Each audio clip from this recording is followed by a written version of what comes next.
Good afternoon. It is Thursday, April 13th, 2023. We have a few birthdays and only one card to show for it and a couple of events. So let's run down those events really quickly because we have a lot of them to cover.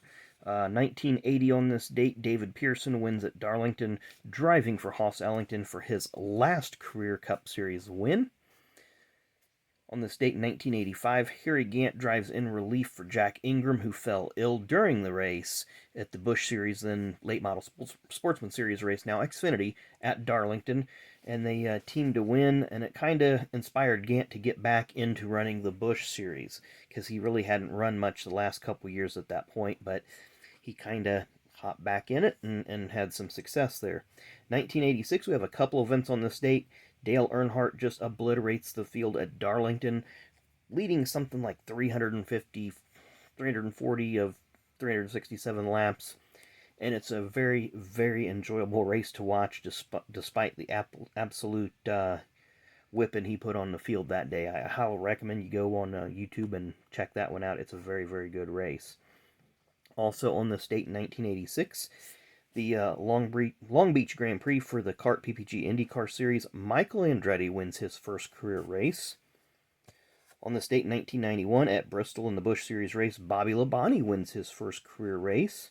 And another first career win on this date in 2002 at Nashville Superspeedway, Scott Riggs wins his first race, driving the number 10 Nesquik Ford for PPC Racing.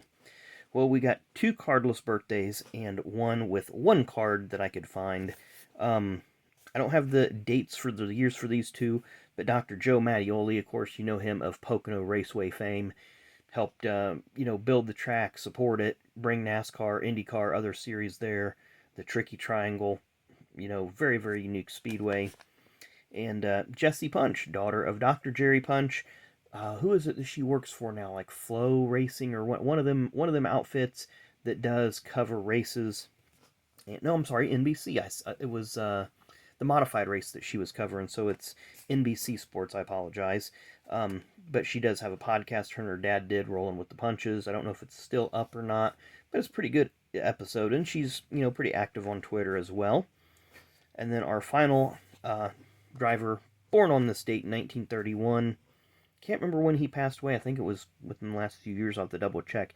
He's won a handful of Cup races. Basically, he's won everything that he sat in. But Mr. Dan Gurney, this is the only card I could find.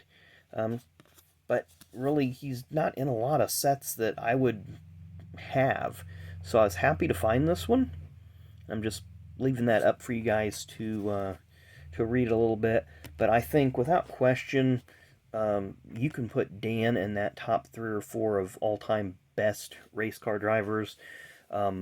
Obviously, Mark Donohue, Juan Fangio, maybe Ayrton Senna are in that conversation.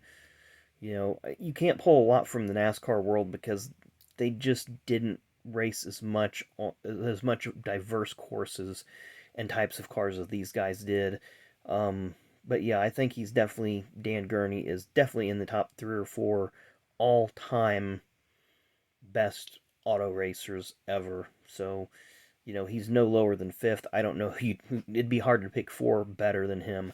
But there you go. Of course, he later on had the Gurney Eagle chassis, and then had a lot of relationship with Toyota and a lot of other great things that he would go on to do. But Dan Gurney, born in 1931 on this date. So anyway, thanks again for watching. Hope you all enjoyed the video.